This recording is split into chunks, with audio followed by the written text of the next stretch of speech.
मनुष्य में जब भी शक्ति आती है वो स्वयं को बलवान समझता है। शक्ति आती ही उसमें अहंकार भी आ जाता है, अभिमान भी आ जाता है। कारण ये है कि वो एक सरल सी बात नहीं समझ पाता। ये सब जो है समय के कारण। समय से अधिक बलवान और कोई नहीं है। ये समय ही था जो रावण ने भक्ति से कैलाश को उठा ली। ये समय ही था जिस कारण से रावण का अंत हुआ, साथ ही राक्षस कुल का अंत हुआ, साथ ही लंका भस्म हो गई। देखा जाए तो जन्म से अंत तक का ये जो समय है ये जीवन, किंतु इसमें भी जो समय आता है किसी कारण से आता है, जिसे हम जी सकते हैं, जिसे हम सीख सकते हैं। तो आज जो समय है आपके हाथ में है, उसे मुट्ठी में बांध लें, उसे सहेज के रखें, उसे संजोएं, उसका अनुभव करें, उससे सीखें। इस समय को व्यर्थ मत जाने दीजिए।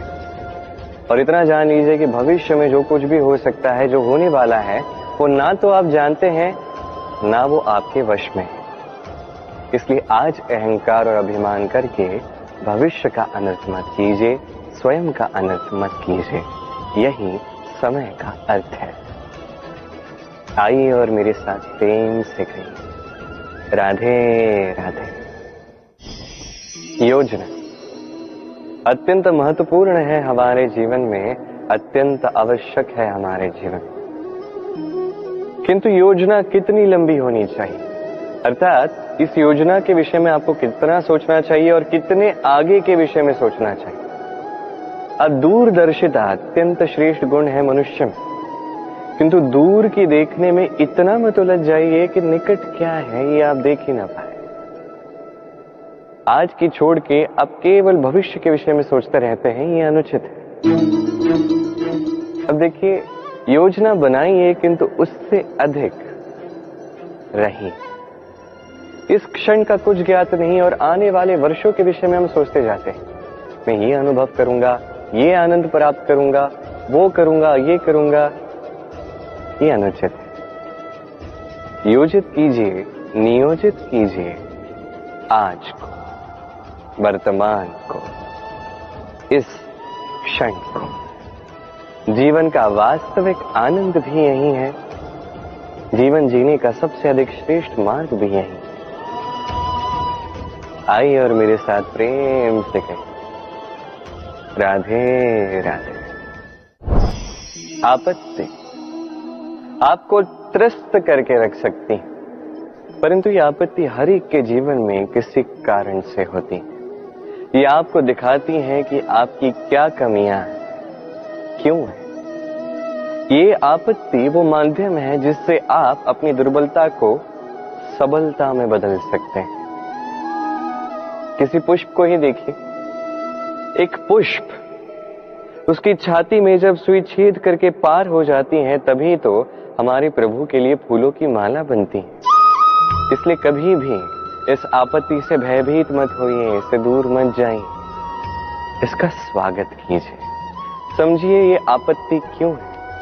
आपत्ति को समझेंगे तभी जीवन को समझ पाएंगे, जीवन को समझ पाएंगे तभी आपत्ति को संपत्ति में बदल सकते हैं।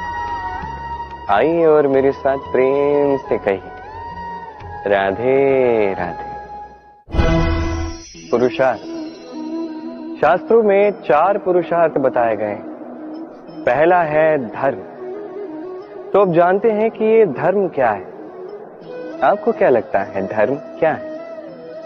क्या किसी विशेष ईश्वर को मानना धर्म है, या किसी विशेष रीति का पालन करना धर्म है, या किसी विशेष साहित्य को सर्वश्रेष्ठ मानना धर्म है? नहीं, धर्म वो है जिसे धारण किया जा सके, और धारण केवल उसे किया जाता है जो पवित्र हो। पवित्र उसे कहा जाता है जो निस्वार्थ हो, जिसमें शासन की कोई चाह ना हो,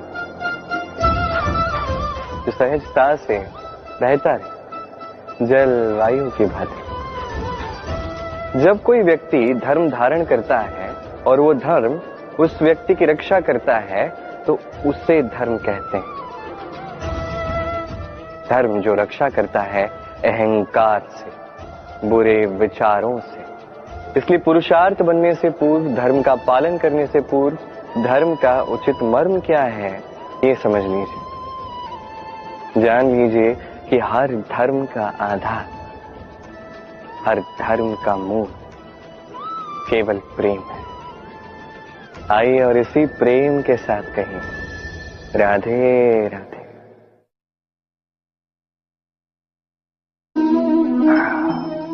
आलस्य आपका एक और बहुत बड़ा शत्रु जो आपके मन में वास करता है और धीरे धीरे आपकी कार्यशैली का एक आधार ही बन जाता है।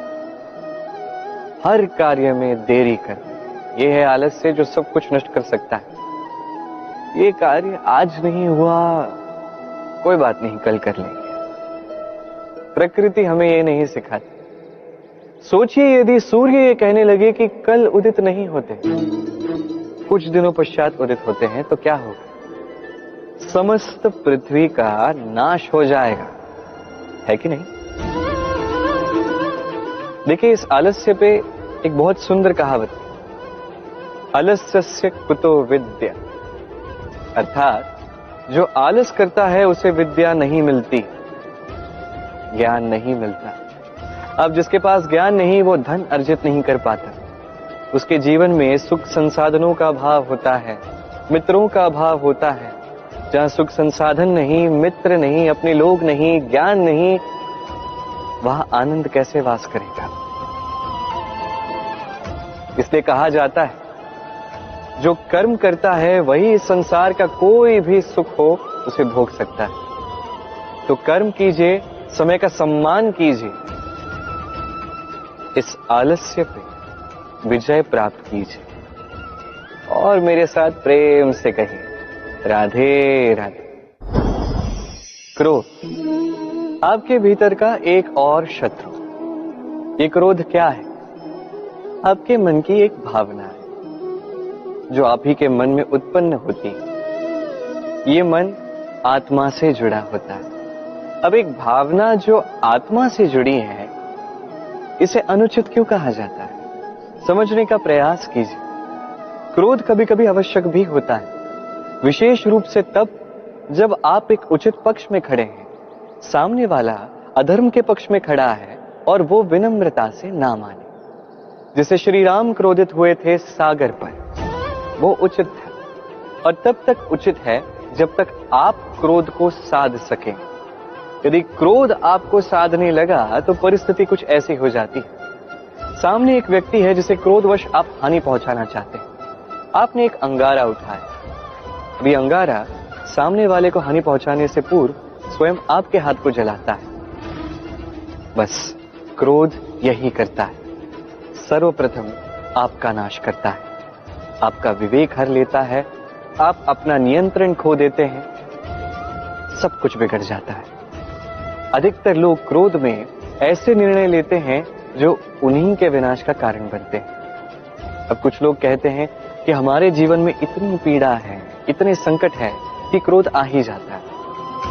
ऐसे समय पर उचित यही है कि आप स्वयं को इस क्रोध से दूर करें और फिर समस्या का निवारण करें, क्योंकि यही निवारण आपके जीवन को एक श्रेष्ठ स्तर पर ले जाएगा। तो क्रोध से दूर रहें, प्रसन्न रहें और मेरे साथ प्रेम से कहें राधे राधे। काम आपके भीतर का पहला शत्रु। अधिकतर लोग काम को वासना ही समझ बैठते हैं, किंतु ये संपूर्ण सत्य नहीं। काम का अर्थ है कामना। अब साधारण सी बात है, मनुष्य शरीर है, मन है, तो कामना तो अवश्य आएगी। देखना यह है कि ये कामना दुष्कामना है या सत्कामना। किसी और की वस्तु पर दृष्टि डालना, किसी और व्यक्ति पर दृष्टि डालना, किसी अनुचित वस्तु पर दृष्टि डालना, ये दुष्कामना है। और ये दुष्कामना व्यक्ति से दुष्कर्म करवा के ही रहती है। स्मरण रखिएगा, जो व्यक्ति अपनी कामनाओं पर नियंत्रण रख पाता है वो उचित मार्ग पे भी रहता है, उचित लक्ष्य पे भी पहुंचता है। जो कामनाओं पर नियंत्रण रख नहीं पाता वो मार्ग भी भटक जाता है, लक्ष्य भी भटक जाता है। तो ध्यान रखिएगा, अपनी कामनाओं पर नियंत्रण रखिए, काम इस शत्रु पर विजय प्राप्त कीजिए और मेरे साथ प्रेम से कहिए राधे राधे। आज आरंभ करते हैं धन लक्ष्मी से। धन लक्ष्मी की कथा आज सुनते हैं। तो ये कथा है त्रेता युग की। साकेत नगरी में एक अत्यंत पराक्रमी राजा थे और ये राजा श्री राम के पूर्वज थे।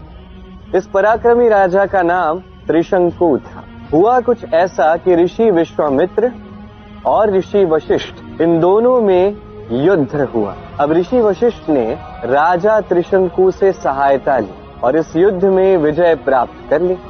अब इस पराजय से अपमानित होकर ऋषि विश्वामित्र गहन तपस्या के लिए वन में चले गए। जब ये पूर्ण युद्ध हुआ और विजय प्राप्त हुई, तब राजा त्रिशंकु भेंट करने पहुंचे ऋषि वशिष्ठ के पास। अब मनुष्य के समीप कितना भी धन हो, कितना भी बल हो, कितनी भी सुख सुविधाएं क्यों ना हो, यदि उसमें लोभ आ जाए तो वो लोभ कभी नहीं रुकता जब तक वो स्वयं ना रोके। अब राजा त्रिशंकु ने लोभ में आके क्या किया, वो गए ऋषि वशिष्ठ के पुत्र के पास उनसे सहायता मांगी। अब ऋषि वशिष्ठ के पुत्र ने जो श्राप दिया वो भी समय के साथ सत्य सिद्ध हुआ। जैसे जैसे समय बीतता गया, राजा त्रिशंकु ने अपना बल खो दिया, अपना राज्य खो दिया, अपना सारा धन खो दिया, वृद्ध हो गए।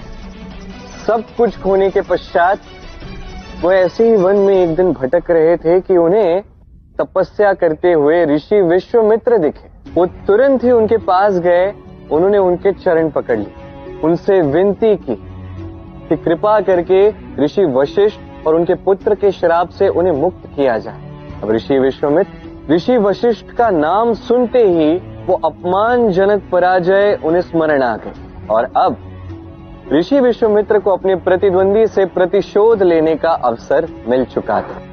और तब महादेव पहुंचे ऋषि विश्वामित्र के पास।